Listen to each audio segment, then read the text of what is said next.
Hello and welcome to the Satluj TV podcast. My regular guest joining us once again today is a former president of the Sikh Youth of America, former president of one of the largest Gurdwaras in California, and the founder of the Sikh Information Centre, the organisation for minorities of India and the Sovereign Star Publishing Company. But he's also been a prolific author with published titles including Faces of Terror in India, Demons Within, Cultural Malware and Kite Fights, amongst many others. Bhajan Singh Bhinder, welcome and thank you for joining us once again today. Thank you, Scott, and a big good fateh to all the Satluj family. Now, Bhajan, when we talk about Khalistan, it's impossible to do so without reference, of course, to the original Sikh Empire of the 19th century. And this was a time of intrigue and politics, as well as its eventual demise at the hands of the British in 1850, after the Anglo-Sikh Wars.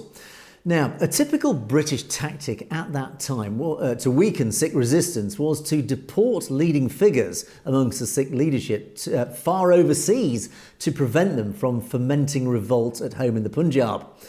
Several of these figures were deported to Southeast Asia, where they became known as the first Lions of Singapore. Now, their story is, of course, rich in history and heroics, and it's the story of these lions we're going to talk about today. So, Bhajan, could you please take us back to that volatile period towards the end of the Sikh Empire and set the scene for us? Yeah, as we know, it's a tragedy. After the death of Maharaja Ranjit Singh, what has been in the plans with the Brahmins, the Gurdwaras, with the conniving of the British, even when Maharaja Ranjit Singh was alive, it led to the elimination of many of the descendants of Maharaja Ranjit Singh, almost creating a family like the Mughal Darbar style of warfare, intrigue, cloak and dagger killings. It's quite a story that we hear whenever there's a lot of the kings and queens and the knights and all that. So in the case of Maharaja Ranjit Singh and the subsequent murder of many of his descendants is the same thing. So when the empire ended and everything was in chaos, or just a couple of years before it truly became the custody, care and control of the British, at that time, Maharani Jinnah went to get help from Sikh soldiers, seminaries, anybody who still cared about a panth, who realized that what the Sikhs have just begun to lose, and some of the ramifications of that loss we are really facing ourselves today. So in those days, there was a seminary called the Mobile University, where Sikhi was taught, and usually is headed by a very benevolent saint soldier. And, we call them Sant sometimes, Bhai Sahib, stuff like that. So one of them was Baba Bir Singh, and his father served in the Maharaja Ranjit Singh's army. And he was head of the seminary, and one of his disciples was Bhai Nihal Singh, who later came to be known as Bhai Maharaj Singh. And he led a big battle of rebellion, underground rebellion against the British.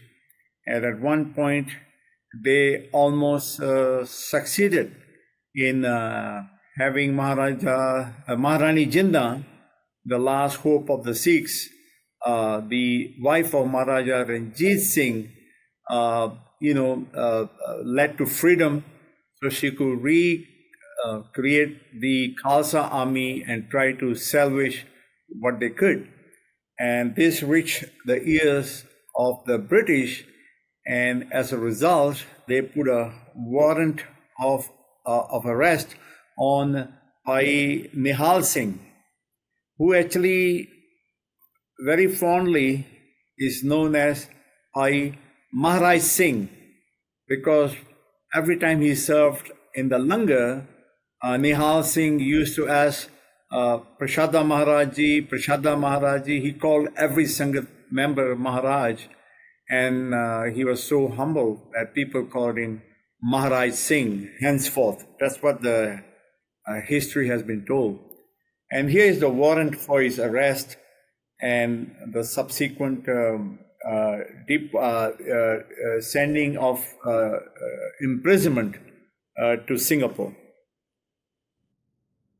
So, Bhajan, I mean, just before we jump to this sort of this Singapore sentence, this is quite interesting. I find this part particularly interesting. Is that Bhai Maharaj Singh, he was outlawed by the British basically when most of the rest of the Sikhs and the Khalsa army had essentially surrendered to the British. They realised, the game was up. It was Bhai Maharaj Singh who was actually refusing to give in. He was fighting to the death, and he himself was still trying to rally the resistance movement against the British, even though, again, against overwhelming odds, he led this heroic resistance movement, which led to him being outlawed. Yes, actually, he was a thorn in the side of the British, and he had many skirmishes. He has a lot of well-armed people with him, soldiers. At one point, his whole movement went underground so successfully that he was the most wanted by the British. And he was considered very dangerous, very influential. And you can imagine, like in the post-1984 era, to give us some sense of comparison, say after the big battle of Amritsar, Akal Takht, with the Shahidi of Sant Jarnail Singh, Khalsa Bhindranwale, Bhai Amrik Singh, Bhai Subekh Singh, etc. So you can imagine many of the people went underground to continue the fight. And many of them attained freedom. Some were arrested. We have here heroic stories of Sukha and Jinda, who eliminated the chief of army, who was responsible, Vaidya, who was responsible for the attack on the Golden Temple, Darbar Sahib, Akal Takht Sahib. So you can see, whenever, even in recent times, Delhi used to be put on red alert. They say Jinda is suspected to be in Delhi, and Delhi was on red alert. And he was one of the most formidable underground battle warrior of the contemporary times. So you can have a sense of comparison where Bhai Maharaj Singh was giving the British a run for their money and for their goals to be achieved, to really get control of the whole geopolitical region. Bhai Maharaj Singh had to be dealt with. And he was you might say that he was the last lion still putting up a ferocious fight. So it does appear then, and I think he was actually finally betrayed, and he fell into British hands at the end of 1849, I think in December 1849. So of course then his story changes quite significantly. He's gone from this heroic resistance fighter, this guerrilla fighter for the Sikh, what was left of the Sikh Empire, unfortunately into the hands of the British. And of course, as I said in the introduction, one of the typical British tactics at that time, they realised how dangerous people like he was to effectively regenerate any sort of resistance against the British. So they realised the tactic was then, well, we need to remove them from the theatre of operations, remove them from the Punjab, and that is exactly what they did with Bhai Maharaj Singh. So let's go on to this next phase then. So of course he receives this sentence to be deported to Singapore. Yes. Actually, first he was taken to Calcutta, away from Punjab. But such was the veneration and the admiration for Bhai Maharaj Singh that even the British soldiers in Calcutta wanted a glimpse of him. and they tried to storm the prison or try to get a glimpse of the famous Maharaj Singh, who was even considered to have a lot of spiritual powers. And so when the British realized that he's still danger, and most importantly for the British, he was a light of hope. He was, just for example, if Bhindranwale was arrested and put in prison post 1984, you can imagine what an inspiration people would continue to have, and the fight would have continued. It would have been a bigger and a more different kind of battle. So in the same token, this venerated figure of those times was attracting a lot of attention, a lot of anger. So the British had to remove him to Singapore, so far away from humanity, where there was no Sikhs at that time at all. It was still a very tiny island, you might say a mosquito swamp in a way. And that was also to send a message to any other person who wants to venture to confront the British, that they will use their most vicious, draconian methods to dissuade those who want to foment trouble against the British, and in the hope to teach lessons to the likes of Bhai Maharaj Singh, that you're under our care, custody, and control, and will do with you as we will. So his time in Calcutta then of course led to him being shipped out to Singapore. And as you rightly say, and we do tend to forget this, Singapore in 1850 was really very different to Singapore of 2025. Singapore at the time, as you rightly say, was this mosquito-infested swamp of an island. There was very, very little there apart from a few inhabitants and, of course, presumably a prison. So his journey then to Singapore, I guess he was shipped out from Calcutta on a British naval ship? Yes.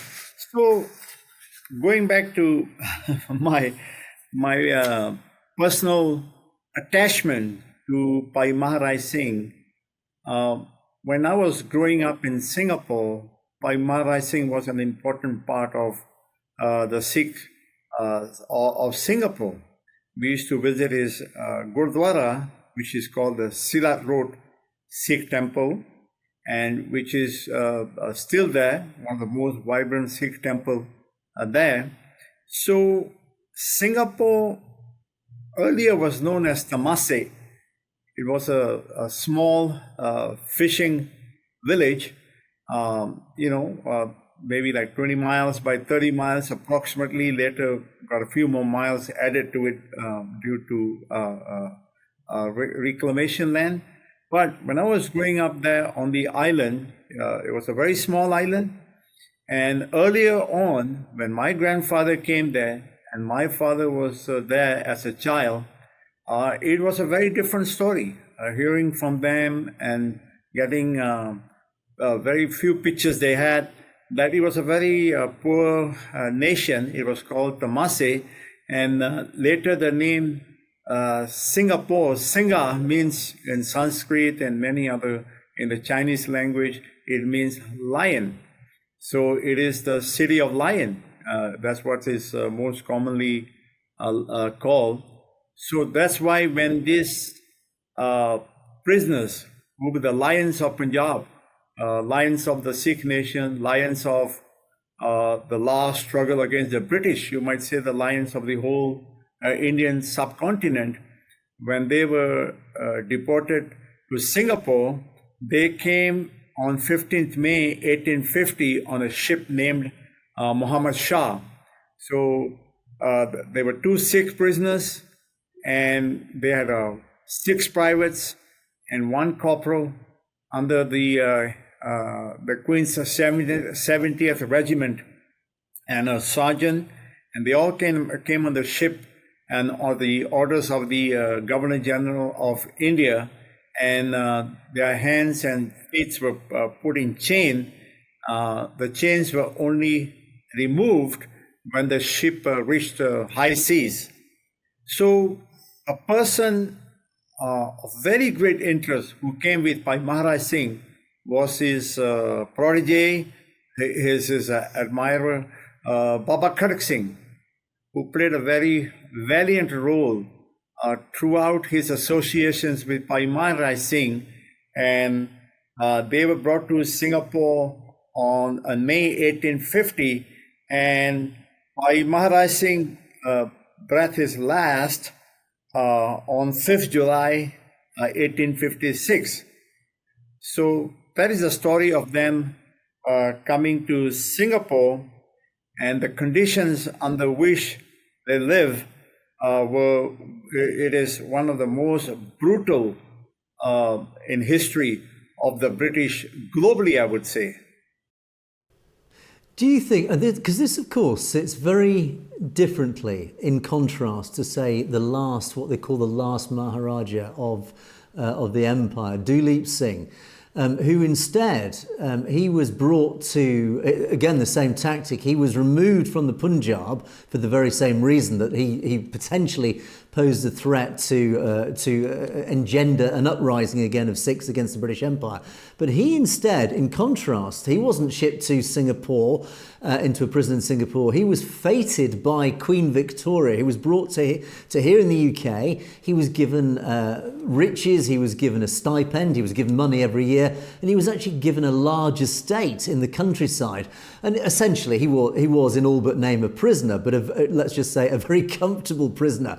So do you think, in fact, this is more of a compliment to Bhai Maharaj Singh, that because he actually was so fierce in his resistance to the British Empire, as opposed to Duleep Singh, to be fair to him, he was a young boy at the time, but his treatment was obviously much better. So do you think it's almost a compliment to be sent to Singapore, to this awful sort of prison in Singapore, and treated under such harsh conditions, as a fact, really, of how dangerous he was to the British Empire?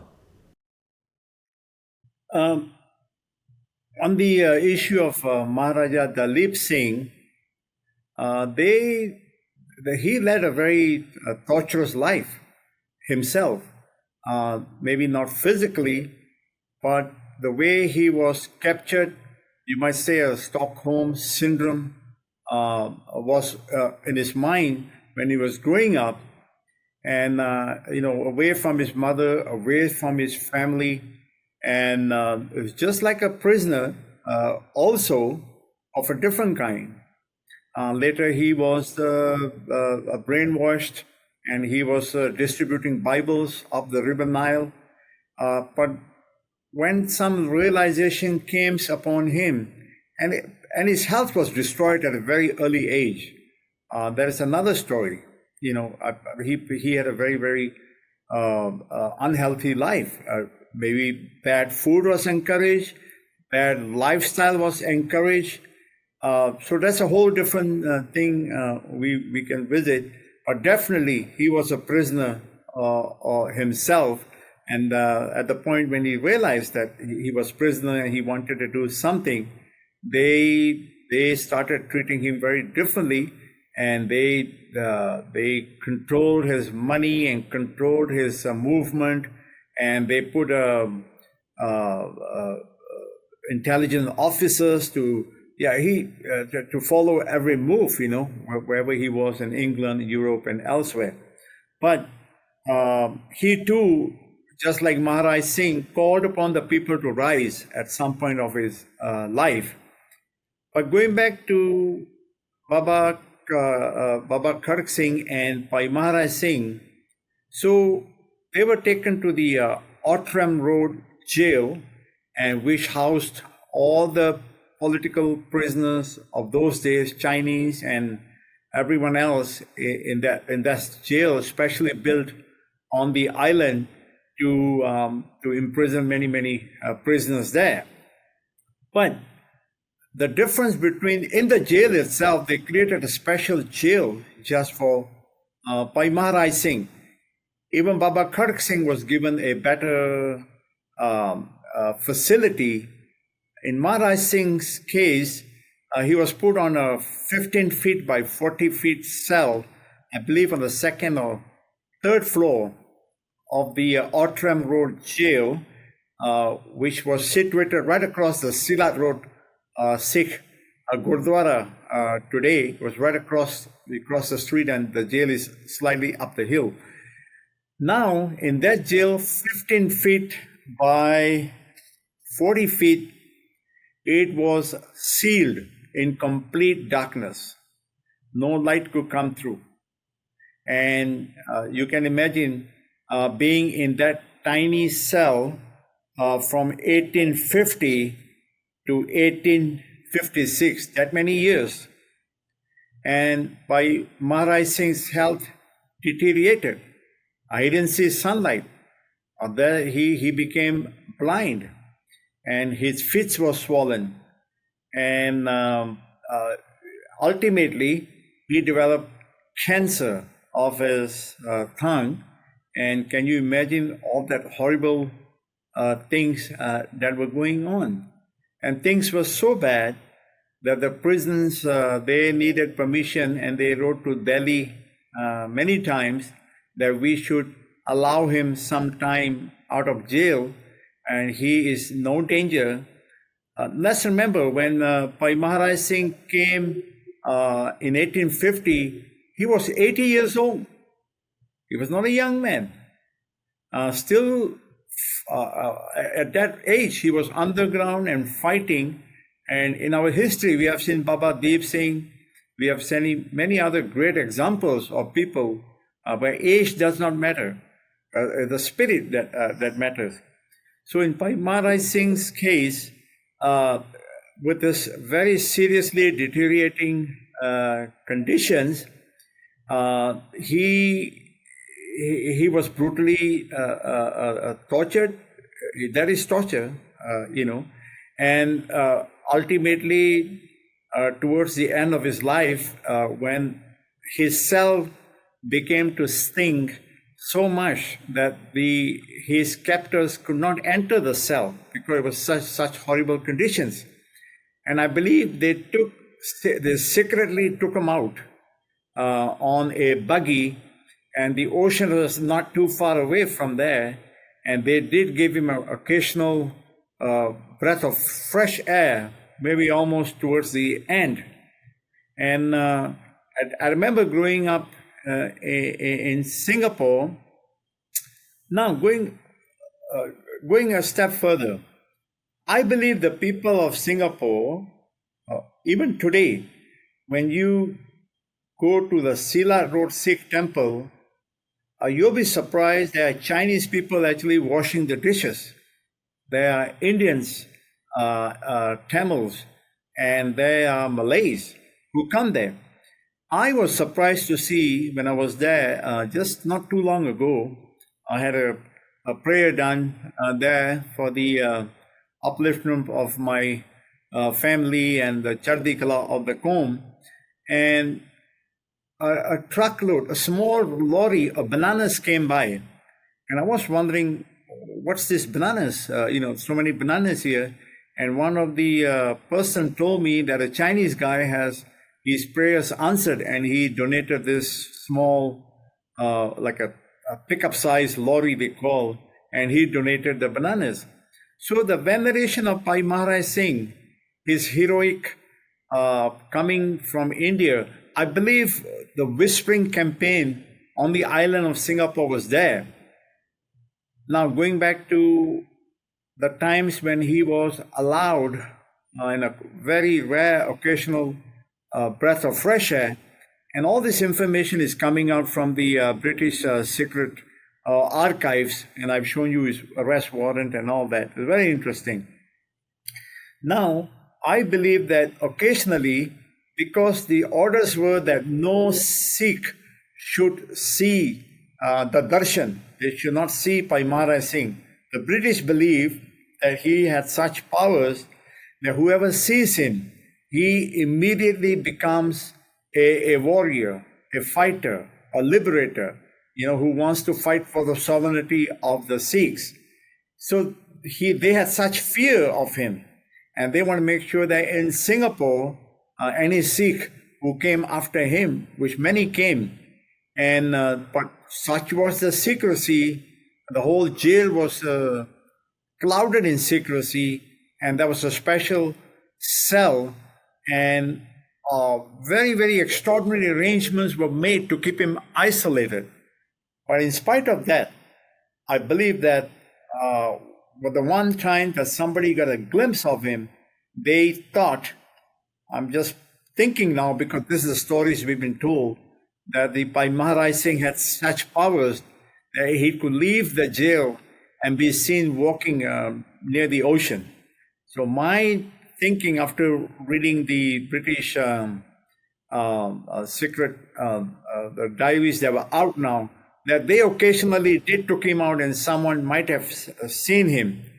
But just him being there as a prisoner in that cell, I'm pretty sure the other prison guards talked about it, and there must be whispering and, why this guy is never seen. He's kept in the dark. He's blinded. You might say that he held just by creating the history. I'm pretty sure many in the jail sympathize with him. Those the non-whites, non-British, the locals, and he became a legend. Then even when he was cremated outside the Outram Road jail, and there was a small a samadhi, a memory of him, you can see here. So this many Tamils and Malays and natives and Chinese, they used to come here and their prayers were answered. And they saw this soul as a great soul. And there's a lot of evidence of that by the locals of Singapore. It does actually strike me, as you were talking, it reminded me, of course, of Surat Singh Khalsa, who died recently, just a month ago, in California. Another Shaheed he was extremely elderly himself. He was 91, but he himself endured all sorts of terrible torture and forced medical treatment from the Indian state. Yet he sustained to the grand age of 91, despite all the things. And of course, what sustained him through all that was his faith, and it was his belief in Khalistan. It was just a fundamental faith in Sikhi. Do you think, as a final question then, Bhajan, do you think that is what sustained Bhai Maharaj Singh? Do you think that is what got this 80-year-old man through the most extraordinarily difficult, tough conditions, the most challenging conditions that would kill off a younger man? Do you think that is what kept him alive so long?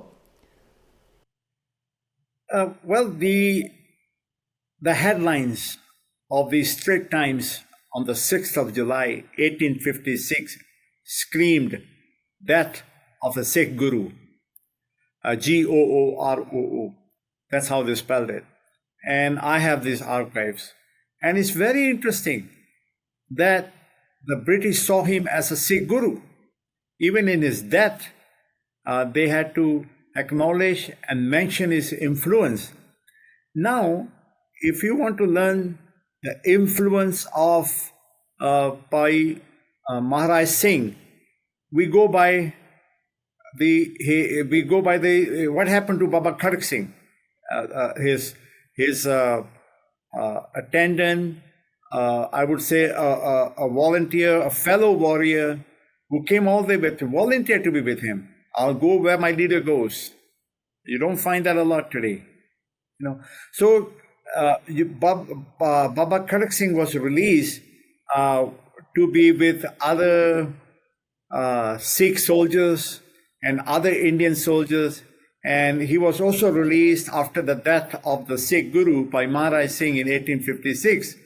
Such was the influence, such was the spirit, that Baba Kharag Singh was busy organizing a mutiny in India from his association with the British, with the soldiers who were serving the British in Singapore. So, and he was resilient. He the tortures that happened to the Sikh Guru, according to the Straits Times, I'm quoting them, and the Bhai Maharaj Singh, Kharag Singh, he had no fear. He went on to continue the struggles. And some people are saying that where were the Sikhs in the mutiny, on the first mutiny? Maybe the Sikhs were in Singapore, organizing the mutiny from there. And we will follow up on the Baba Kharag Singh. I intend to do more research on him when I go to Penang. That's where he was sent. Now, Penang is another snake-infested swamp, an island near Malaysia today. And he was sent there, and we don't know what happened to him after that. Nobody knows what happened to him. When the British found out that he was creating a rebellion within the soldiers serving the British in Singapore, they got a Navy boat in the middle of the night. They picked him up, and that's the last anybody heard of him. And we will continue to find out what happened to him and how he died, where he died. And these are really the true lions, the first lions of the Lion City. And their struggle continues and inspire many like me. And I think that's the learnings from the life of Bhai Maharaj Singh.